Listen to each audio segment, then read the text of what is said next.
근로소득자가 결국은 그 부의 상승을 이룰 수가 없어요. 특히나 제 세대부터는 확실히 명확해진 것 같아요. 예전에는 상속과 증여가 부의 축적의 순위 상당히 낮았어요. 근로소득이 상당히 높았거든요. 근데 근로소득이 연마다 5% 가까이 빠져요. 결국은 노동의 소득이 그걸 따라갈 수가 없습니다. 세법이 사실 좀 타이밍이에요. 왜냐하면 부동산 정책과 연관이 많이 돼 있는데, 아시다시피 부동산 정책은 딱 나오면 이제 요이 땅 시작해버리기 때문에 그 전에 절세 플랜을 짜놨더라면 이제 기회를 잡는 상황이 됐었을 텐데, 그 이후에 오히려 뭔가 제스처를 취하다 보면 이제 아까 그 카이로스의 뒷머리를 만지는 격이 돼버린 경우가 사실 엄청 많습니다. 그래서 그런 경우에서 이제 어떻게 이제 우리가 이거를 미리 준비할 것인가라는 마음가짐을 말씀드리는 이유가 뭐냐면, 대부분 일반적인 세무사 인식이 그래요. 저는 이제 사실 세무사 인식이 대중적이 없다라고 생각하거든요. 세무사하면 떠오르시는 분이 없으시죠? 대중성이 사실 낮습니다. 근데 사실 뭐 의사분이나 변호사분들은 이제 시중에 정말 유명하신 분들이 이제 많이 있죠.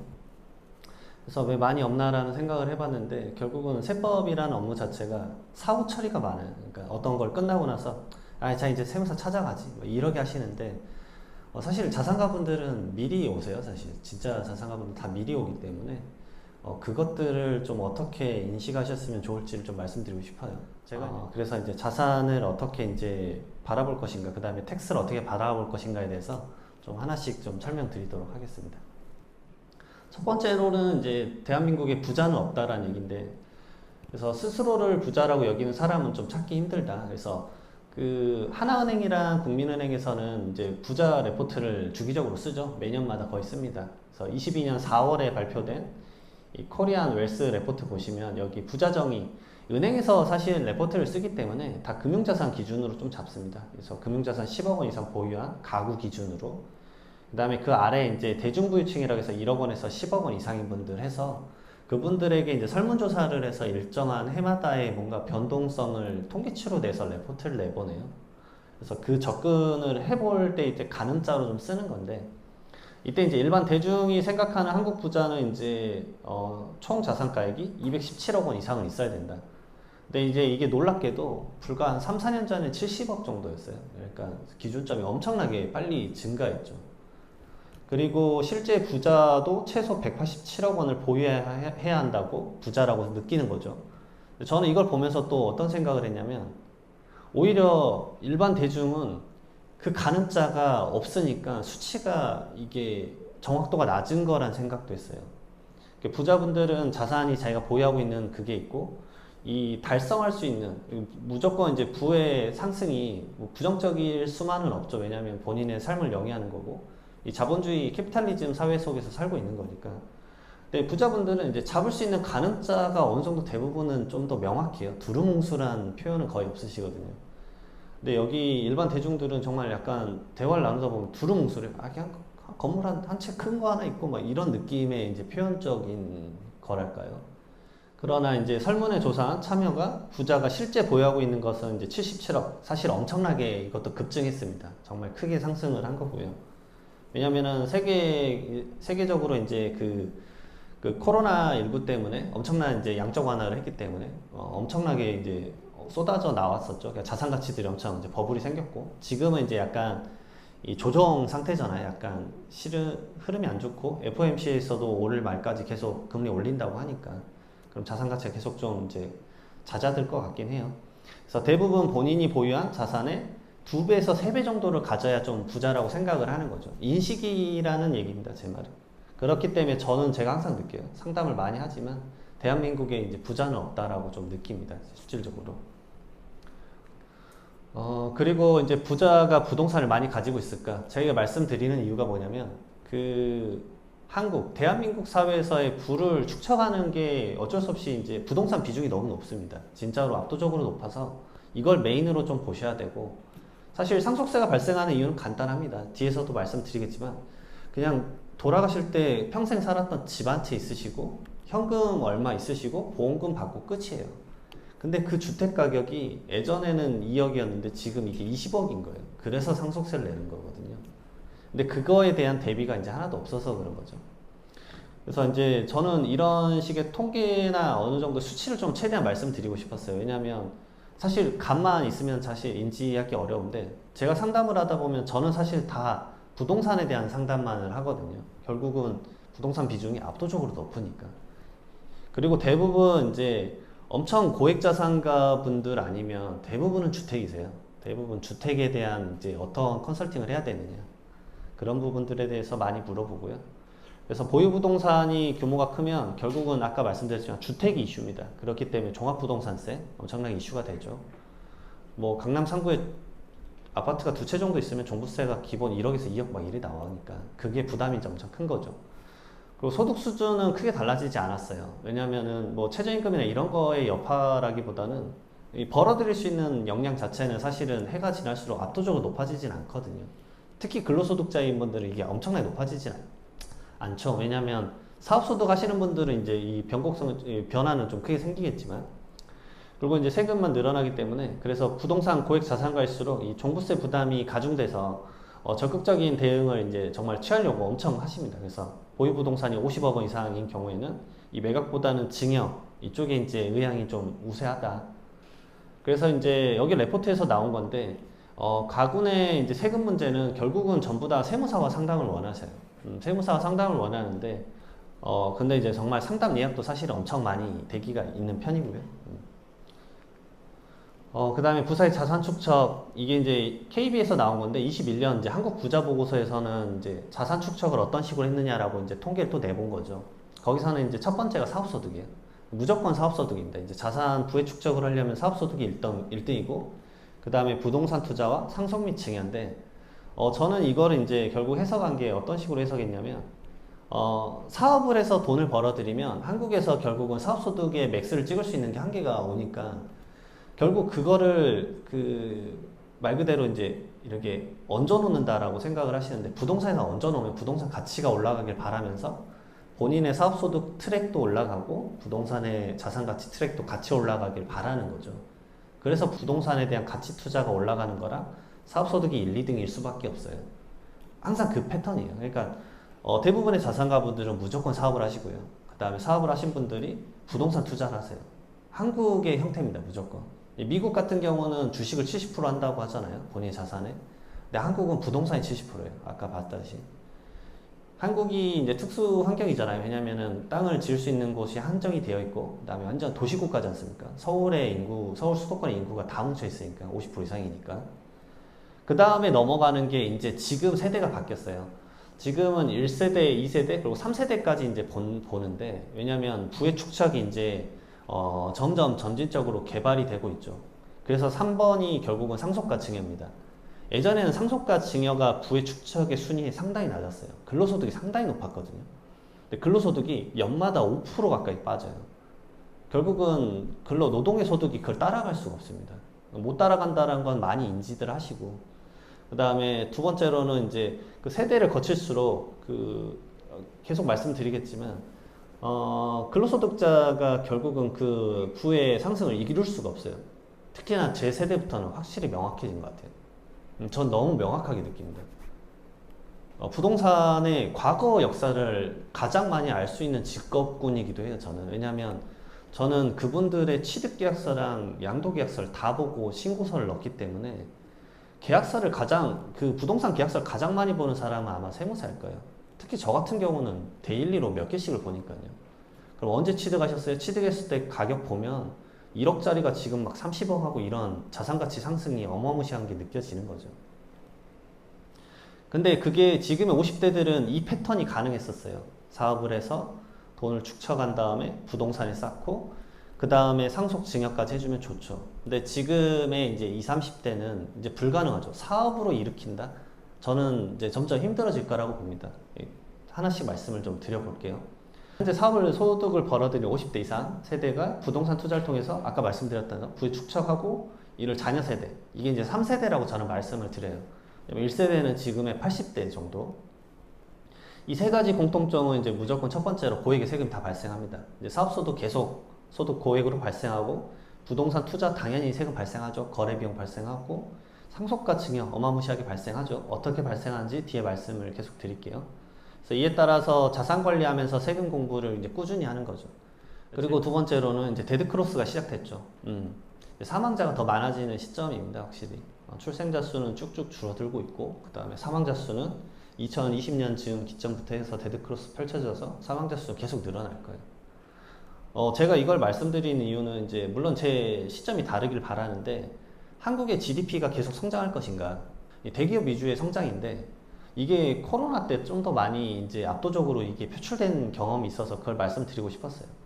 왜냐면 2021년도 잠정 성장률 뭐 4%로 보는데 더 낮게 보고 있죠, 사실은.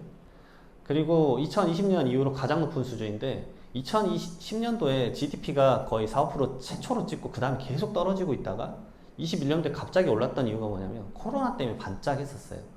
그러니까 한국은 방역을 그때 잠깐 잘했었기 때문에 그나마 수출을 좀 외국에 많이 할 수 있어서 성장이 잠깐 올라간 거거든요. 근데 한국은 수출 중심 국가이기 때문에 수출이 잠깐 막혀버리면 엄청나게 곤두박질 칠 수도 있습니다. 뭐 지금 중국에 대한 대외 중국 수출 어떻게 할 것이냐 이런 것들에 대해서도 뉴스가 다양히 나오잖아요. 의존도가 그쪽에도 세니까요. 제가 이제 또 말씀드리고 싶은 건 이제 결국은 경기 회복의 양극화, K자 성장이라고 하죠. 왜냐면은 외국으로 수출하는 것도 한계가 있고 대기업밖에 못해요, 사실은. 일반 중소기업들은 다 힘들기 때문에. 그리고 두 번째로는 이 시장 독과점. 이 중소기업하고 소상공인은 더 어려워졌죠, 사실은. 이 골목 시장도 대기업들이 많이 들어오고. 이에 따라서 사업소득으로 부의 축적은 제가 봤을 때는 점점 소수에게 더 집결이 되지 않을까라는 생각이 들어요.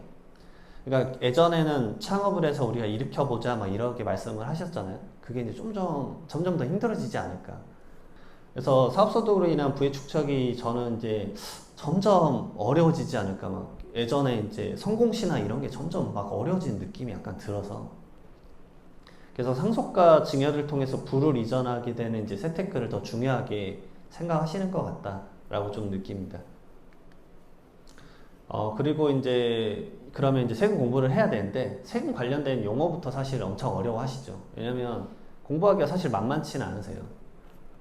근데 이거를 공부를 하면 진입장벽을 뚫기만 하면 그 다음부터는 상당히 많은 부분에 대해서 절세라고만 하지만 결국 자산을 불려나갈 수 있다는 거거든요. 저는 사회 시스템이라는 건 결국은 난이도를 조절해서 진입장벽을 만든다라고 생각을 합니다. 약간씩은. 네. 그런 구조 체계가 이루어지지 않으면 사실 다 세분화를 할 수 없기 때문에 구조가 복잡해서 그거를 조금이라도 더 세분화하려고 노력하는 방증인데, 그래서 이 세금 관련된 게 너무 어렵다 보니까 뭐 세무사라는 이제 전문직 시험이 따로 있는 거고 그렇게 생각을 하긴 하거든요. 그래서 저는 이거 말씀드려요. 세무사에게 모든 걸 맡기면 절대 아닙니다. 왜냐면 본인 자산을 단순히 그 한 명의 세무사한테만 맡기기에도 두려움이 있을 수 있어요. 저도 정말 꼼꼼하게 상담하지만 저도 말씀드려요. 3명 찾아가라. 물론 이게 제가 이제 정책에 대해서 말하고 싶진 않지만 정책이 너무 자주 바뀌었기 때문에 시장 혼선이 많이 커졌어요. 그래서 이런 말씀을 제가 드리는 거예요. 그리고 이미 자산관리 전문세무사 상담 예약은 엄청 기다리셔야 돼요. 그 다음에 수시로 바뀌는 부동산 정책 때문에 이 국세청에서 세법 판단도 자주 바뀌어요. 그냥 국세청 의견 나왔는데 상위기관이 기재부거든요. 기재부가 의견을 또 바꾸면 국세청 의견은 과거 거예요. 그러면 이걸 믿고 진행한 사람은 어떻게 될까요? 이런 거예요. 이렇게 바뀐 예규 판례가 꽤 많아요. 그런 것들이 참 시장 혼선을 유발시키는 거죠.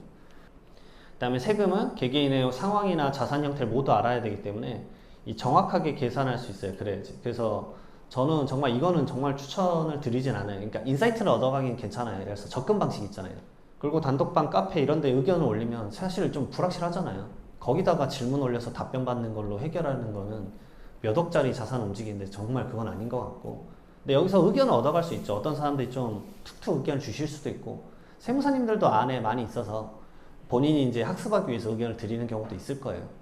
저는 이거는 인사이트 얻어간 정도, 실질적으로 정말 상담을 통해서 진행하셨으면 좋겠는데, 그 상담을 통해서 얻으려면은 본인이 공부를 해야 돼. 우선은 잘 알아야죠. 첫 번째로는 세법은 진짜 자주 바뀌어요. 여기 매년 개정이라고 했지만 부동산 대책 나올 때 1년에 막 2번씩 바뀌었으니까 6개월 전 세법이랑 지금 세법이랑 얘기가 달라버리니까 어떤 적용을 할지에 대해서 혼선이 엄청 오죠. 그래서 아무리 전문가인 세무사 상담을 하더라도 세법의 기초 지식은 아셔야 돼요. 제가 엄청 많이 바라진 않아요. 진짜로 내가 그 세무사와 상담을 하는 그 시간을 충분히 활용하시기 위해서 공부를 하는 것 뿐이에요. 그냥 이를 멍하니 듣고만 있으면 그러면은 내 경우의 수가 어떻게 될까? 이건 어떨까라는 걸 미리 그려와서 물어보시면 그러면 그 세무사님이 아, 이런 방향은 이러게 됩니다라고 말을 해줄 수 있어야 되겠죠. 뭐 첫 번째는 그게 이제 전제 조건이 되면 좋겠고, 두 번째로는 그럼 그 질문을 이제 또 물어봐가지고 더 얻어가서 본인의 자산 관리의 경우의 수를 더 늘려나가야 되는 거죠. 예를 들어서 가장 무서운 게 뭐냐면 인터넷 블로그나 이런데 첫 번째로 인터넷 블로그 웬만하면 안 보셨으면 좋은 게 뭐냐면 하다못해 작성일자만 보셔야 돼요. 왜냐면 이 세법 개정 일어나기 전에 블로그 글 내용 보고 접목을 시키면 진짜 망해요. 완전 망합니다. 왜냐면 이미 개정돼가지고 중과세를 적용하고 있는데, 그러니까 작성 날짜 보셔야 되고, 그다음에 두 번째로는 그걸 보면 이를 얻어갈 수가 있어요. 아, 그러면 내가 지금 눈앞에 세금 1만 내면 되는구나라고 생각을 하실 수 있는데, 그 세금이 미래에 이제 추가적으로, 왜냐면 자산을 내가 얻거나 이럴 때 1을 낸다고 하면 미래에 근데 팔 때는 10을 내는 경우의 수가 생길 수 있겠죠. 그럼 결국 총합은 12를 내는 거잖아요. 그러면 이 1만 보고 아, 적게 내네 하고 딱 들어가세요. 그러면 이제 추후에 미래에 10을 낼 수밖에 없는 상황에 도래하는 건데, 자산가 접근은 진짜 이렇습니다. 1이잖아요. 그러면 세무사 상담을 해요. 그럼 세무사 상담을 하면 세무사가 이제 3을 말해줘요. 지금 3을 내야 된다. 3을 내는 게 좋다. 왜 그러냐? 미래에 300개 안 내거든요. 그러면 이건 6을 내지 않냐?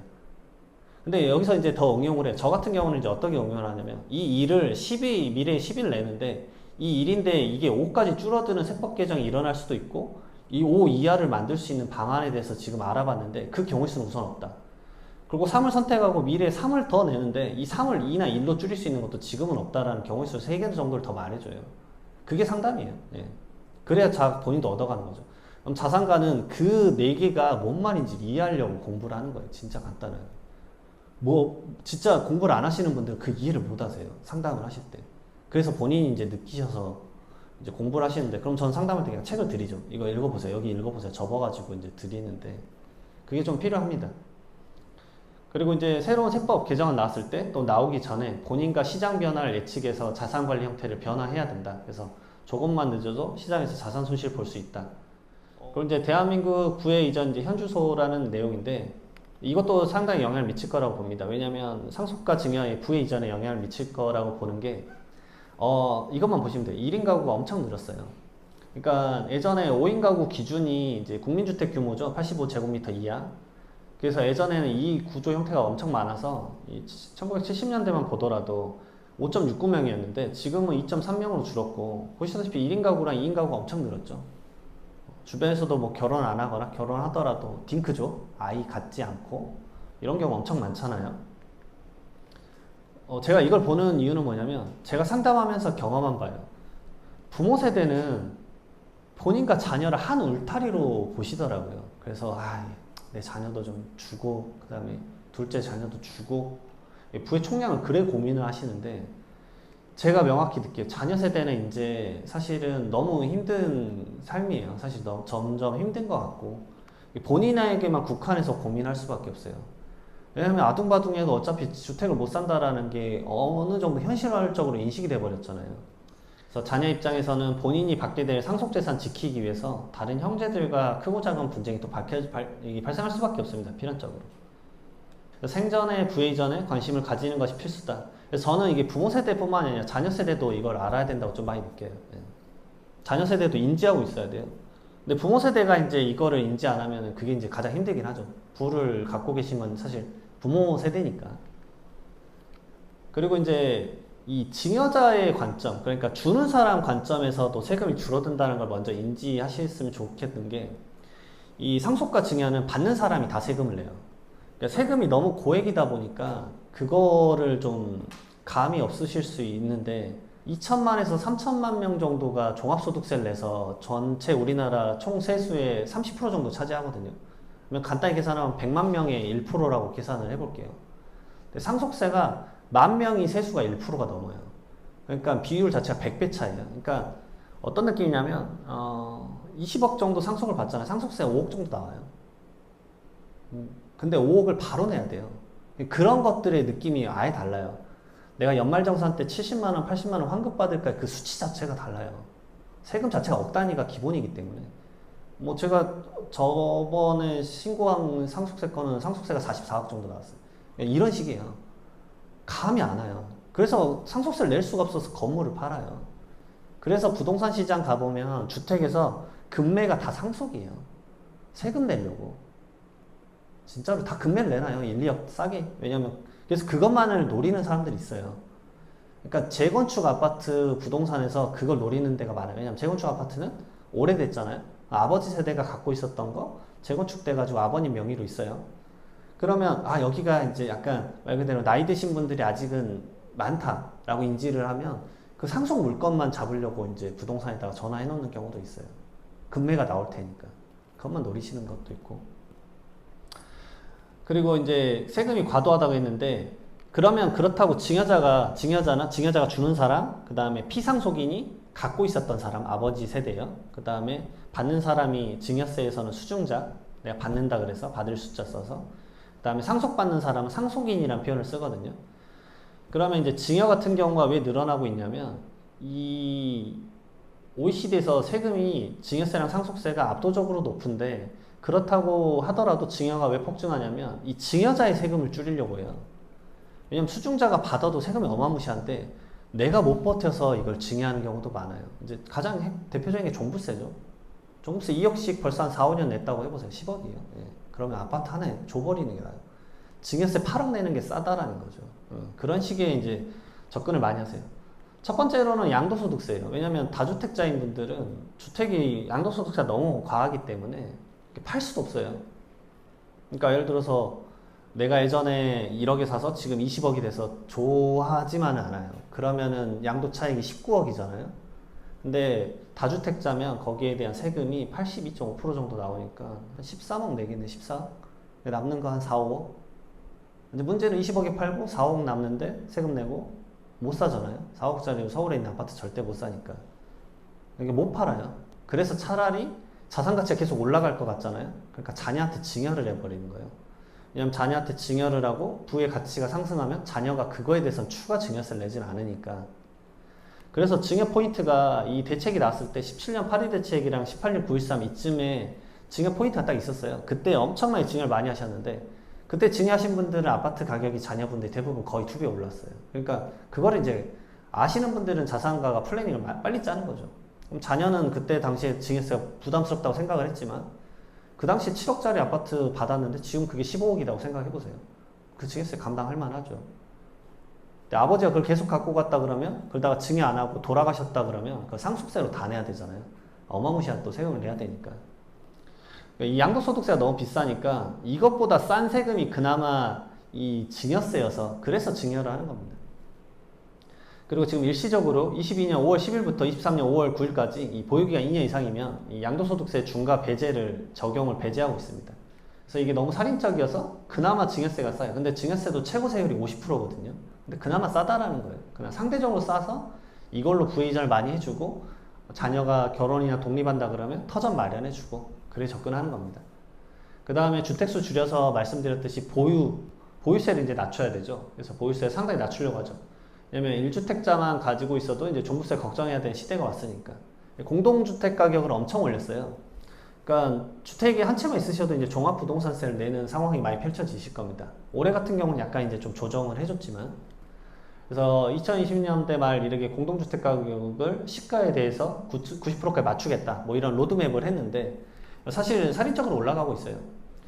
그러니까 문제는 뭐냐면 그 지금 정책들이 이 부동산을 취득할 단계에 중과세가 나와요. 이게 만약에 주택수가 많다. 그러면은 중과세가 나와서 취득세가 막 13% 이래요.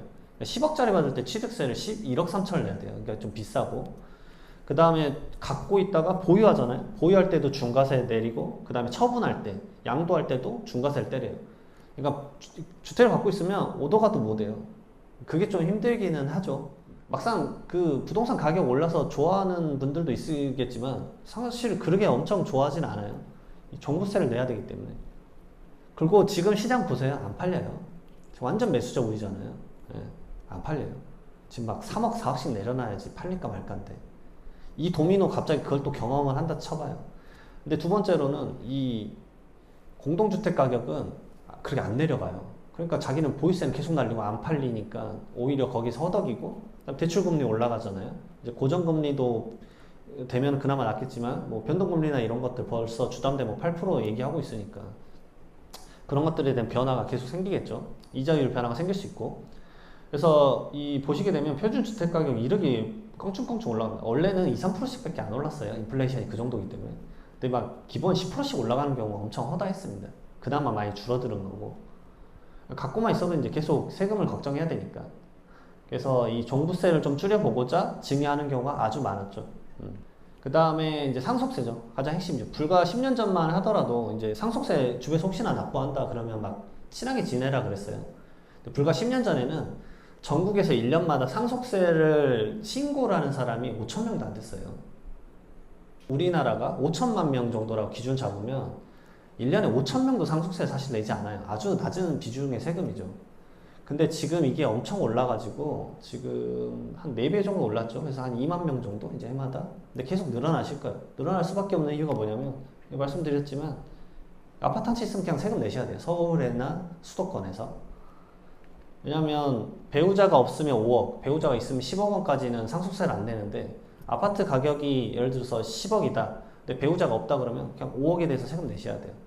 그럼 두 가지 세금을 내거든요. 간단히 말하면 그 정도면 세금이 상속세 9천만 원, 그 다음에 취득세 내셔야 되잖아요. 주택을 받아야 되니까. 그러니까 취득세까지 하면 1억 원? 다 두 개 합치면 1억 원, 1억 2, 3천? 이 정도 되실 거예요. 문제는 그 유동성을 짧은 기간에 확보를 해야 된다는 거죠. 난 부동산밖에 없는데. 그러니까 파는 거예요. 8억에. 그런 경우가 많이 생겨요. 야, 자산 로스가 생기는 거잖아요. 부모님이 정말 힘들게 읽었는데 그 자산 로스가 엄청 생긴다는 거예요. 이 보시게 되면 서울 집값이 17년 1월에 5억이었는데 지금 11억이에요. 평균 가격이 이러니까.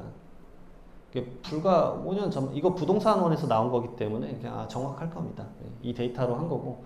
전국적으로도 마찬가지예요. 가격이 많이 올랐어요. 여기 보시면 전국이랑 수도권만 보시더라도 5억 원 이하가 없잖아요. 그러면은 배우자분이 혹시나 없다라고 하면 상속세는 그냥 바로 발생하시는 겁니다. 그러니까 상속세는 그전에 나의 세금이 아니라고 생각을 많이 하실 수도 있었는데 점점 이게 커질 거라고 저는 이제 생각을 하는 거죠. 아파트 가격이 11억 5천. 최근 계속 대폭 상승했죠. 지금 약간 조정 중이긴 하지만.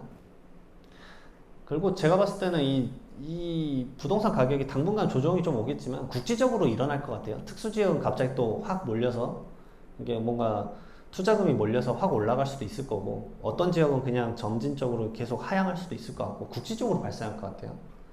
그래서 주택가격 상승은 50대 이상 주택 소유자에게는 상속세 대비를 알리는 신호다.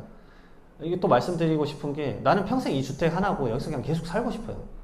그러고 그냥 돌아가셨어요. 근데 상속세가 몇 억 나와서 그 소중한 집을 파는 경우도 많이 봐요. 어렸을 때 자기의 추억이 아버지랑 추억이 거의 다 있는데 그 집을 팔아야 되는 거죠. 그냥 가격이 상승했다 그래가지고. 상속세가 그래서 조금이나마 대비를 해야 돼요. 그래서 보험 상품 중에서도 미리 이분이 돌아가셨을 때 보험금이 나오는데 상속재산은 잡히지 않는 그런 보험 상품이 또 있어요. 이걸 잘 짜면.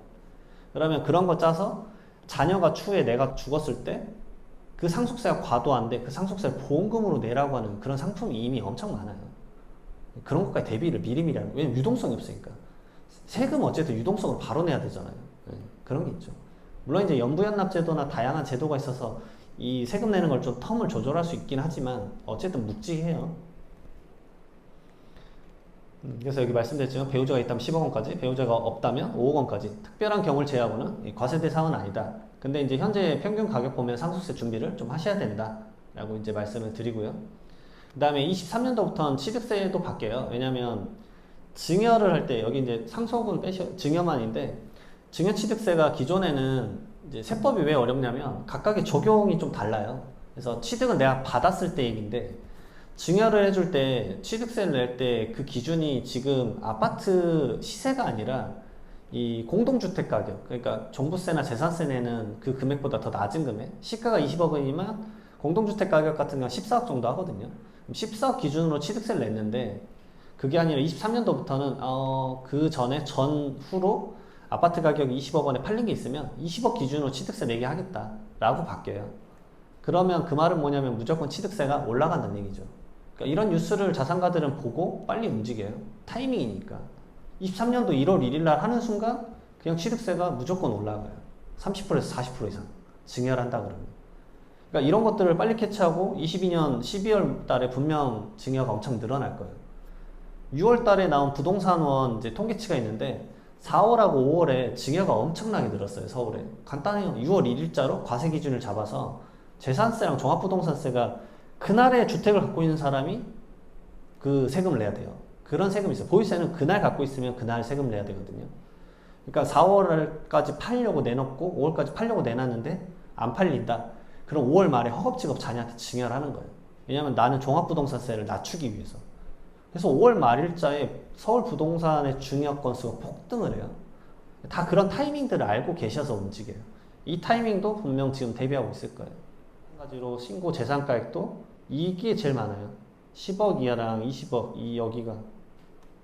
말씀드렸지만 그냥 주택 하나 갖고 있고 현금 한 1,000만 원 정도 갖고 있고 보험금 나오고 끝이에요. 일상적인 우리의 그 형태인 분들이 세금을 내는 비중이 엄청 높아졌다.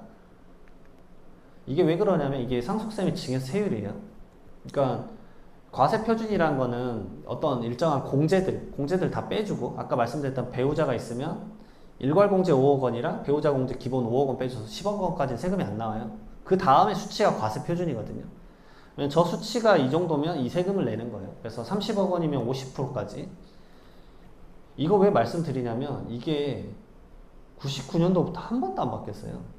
저는 이거를 많은 분들이 몰라서 이걸 말해주고 싶었던 게 뭐냐면 99년도부터 인플레이션 2%만 반영해도 지금 얼마입니까? 20 몇 년이 지났잖아요. 왜냐면 제가 있는 사무실 옆에 99년도에 아파트 가격이 1억 5천 2억이었어요. 근데 지금 22억이거든요. 그 사람은 그냥 주택만 갖고 있었는데 예전에는 상속세 생각도 안 했죠. 당연히 무슨 세금이에요. 말도 안 되는 소리예요.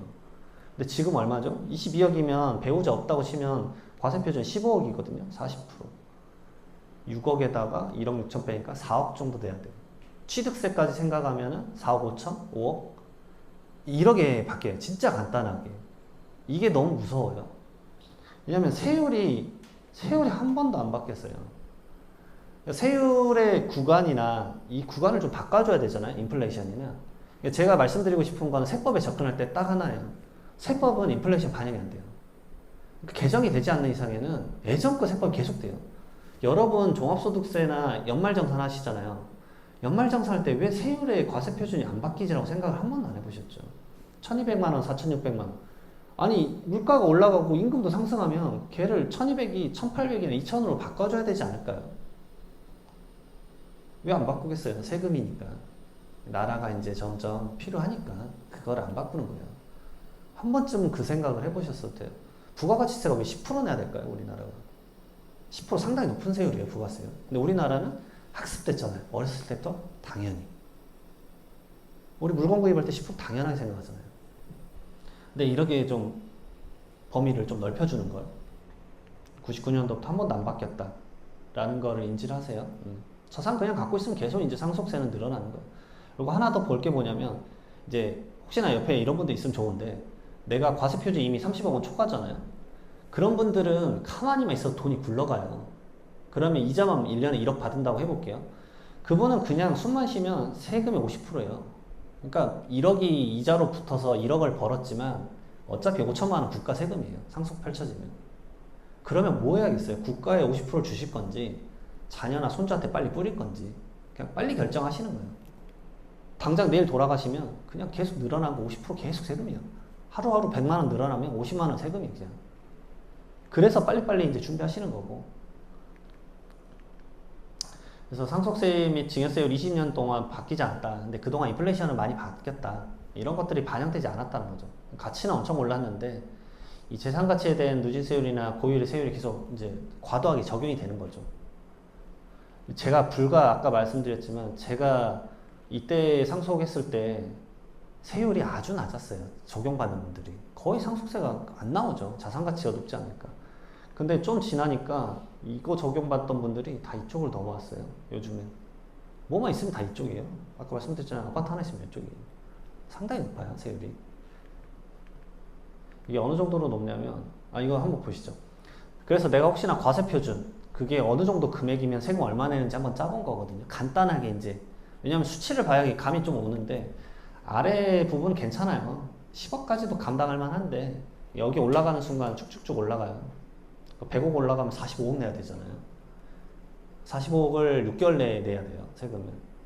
이제 뭐 연부연납 제도가 있기는 하지만 만약에 낸다 그러면 6개월 이내 내야 돼요.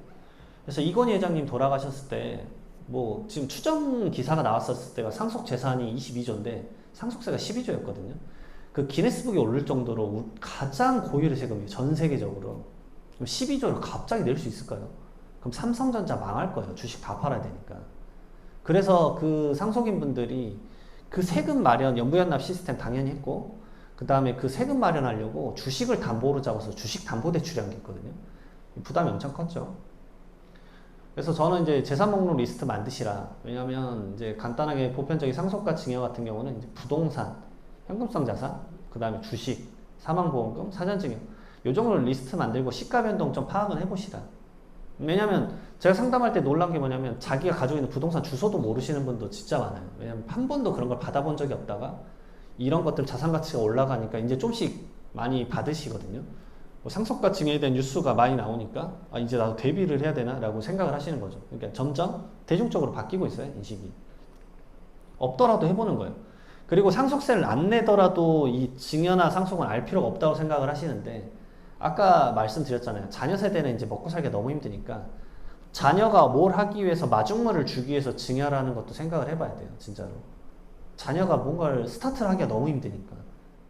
그래서 재산 종류나 평가 방법이 다르기 때문에 좀 정의해 놓고, 이 정리를 하면 세무사랑 상담받기도 편하실 거고, 그 다음에 재산을 어떤 식으로 스위치를 할까, 이 자산 관리할 때 정말 용이하세요. 그러면 자산이 지금 주식이 좀 안 좋다 그러면 주식을 정리를 하고 다른 쪽으로 넘어가야 되나, 현금성 자산을 옮겨서 우선 적금을 좀 드러나야 되나, 이런 본인의 자산 관리에 아주 용이하세요. 무조건 세금의 문제가 아니라. 상당히 중요하고, 그 다음에 제가 좀 그나마 좀 항상 기본적으로 말씀드리는 건데 10년 주기 증여 설계를 하셔야 돼요. 그래서 여기서부터는 약간 이제 스킬적인 요소들을 말씀을 드리는 건데, 이 효율적인 부의 이전하려면 가장 먼저 인지할 게 10년 주기 증여 설계서예요. 증여를 10년 단위로 하셔야 된다 이 말인데, 가장 대표적으로 해서 아이가 태어나자마자 2천만 원 증여하죠. 기본으로 많이 하세요. 그 다음 미성년자인 자녀는 이제 증여재산 공제라 그래서 이 금액까지는 증여세가 안 나와요. 그래서 10년간 2천만 원. 왜냐면 증여를 하고 10년 이내에 추가 증여를 하면 합쳐서 다시 세금 계산하는 게 대한민국의 증여세예요. 이 10년이라는 범위가 너무 길어요. 그렇기 때문에 호흡을 길게 가져가야 되기 때문에 제가 항상 강의할 때 말씀드리는 게 내 세금 아니라고 생각하지 마시라는 얘기가, 지금 줘서 10년 지나야 된다니까요. 어차피 10년 후에 자산 가치 어떻게 될지 모르잖아요. 그러니까 빨리빨리 주고 10년을 호흡을 두고 그 다음에 다시 줄 수 있다. 증여재산 공제가 너무 낮기도 하고, 그 다음에 미성년자 2천만 원밖에 안 되니까. 그리고 저는 이때 할아버님 나이 때는 말씀드려요. 근데 보세요. 저도 지금 젊고 이제 아이가 막 태어났는데 2천만 원 주는 게, 나도 지금 죽기 살겠는데 줄 수 있을까요? 못 줘요. 할아버지가 줘야 돼요. 처음에는. 0세 때랑 10살 때는 할아버지가 준다고 생각하셔야 돼요. 할아버지 세대가 갖고 있는 거 상속재산이 많으면 그걸 손주한테 뿌려줘야죠. 2천만 원까지 어차피 증여재산 공제로 증여세 안 내니까. 그리고 자녀도 지금 살기 힘든데 당연히 조부모가 좀 도와주는 패턴으로. 그래서 이거 줘가지고 당연히 주식 사요. 배당주 같은 거. 너무 거래 많이 안 하는 거. 자산을 불려야 되니까 손주도. 증여재산 공제가 10년마다 초기화가 되기 때문에 10년 주기를 최대한 활용해서 긴 호흡으로 이전 절세 플랜을 계획하는 것이 이제 10년 주기 증여 설계의 가장 기초예요. 이게 아까 말씀드렸던 거. 그리고 상속이 펼쳐지잖아요. 상속 개시일 전 10년 이내 증여한 국내 그 재산가액이 있었잖아요. 그러면 아까 말씀드렸듯이 증여도 10년 이내에 추가 증여를 하면 합쳐서 증여세 다시 계산하듯이, 상속도 증여하고 나서 10년 이내에 만약에 돌아가시잖아요, 증여자가. 이거 다시 얹어서 계산해요. 그러니까 우리나라 상속세가 고일 수밖에 없어요. 그래서 상속세 및 증여세율이에요. 왜냐면 두 개 세금 같이 묶어서 내라고. 그러면 죽기 직전에 다 증여해버리면 되죠. 그게 안 되는 거예요. 그래서 10년에 증여했던 거 다 얹어서 계산하기 때문에 상속세가 더 커질 수밖에 없어요. 10년 이내에 증여한 국내 재산가액을 다 얹어서 다시 계산하기 때문에 너무 과도해진다. 그렇기 때문에 여기서 간단히 말씀드리면 상속인이 아닌 자는 그럼 5년이잖아요. 아까 말씀드렸죠. 조부모가 있고 부모가 있고 손주가 있잖아요. 조부모가 돌아가시면 상속인은 부모만이에요. 왜냐하면 직계비속 중에 첫째 단계만. 그럼 손주는 상속인이 아니에요. 그러니까 5년이에요. 그러니까 손주는 주고 나서 5년 이후에 돌아가시면 손주한테 줬던 건 안 합쳐요, 또. 그러니까 이런 것들의 간단한 스킬적인 요소들은 너무 블로그나 이런 것도 많기 때문에 그런 데서 학습을 하시는데 그런 거에서 아이디어를 얻는 거죠. 결국은 왜 해야 되는지에 대해서 좀 알아가고 이런 아이디어를 이제 하나씩 얻어가면서 어떤 식의 패턴을 가져가야 되겠구나. 왜냐면 울타리 세금이니까. 그 다음에 사전증여를 통해서 생전에 부를 이전하는 것과 더불어 10년 내에 증여자가 사망하게 되더라도 10년 이전의 증여재산가액은 상속세 신고 시 합산이 안 된다. 이게 이제 잘 활용하셔야죠. 어차피 증여세 낸 거 빼주긴 하지만 누진세율이 더 높아져요. 상속세에서.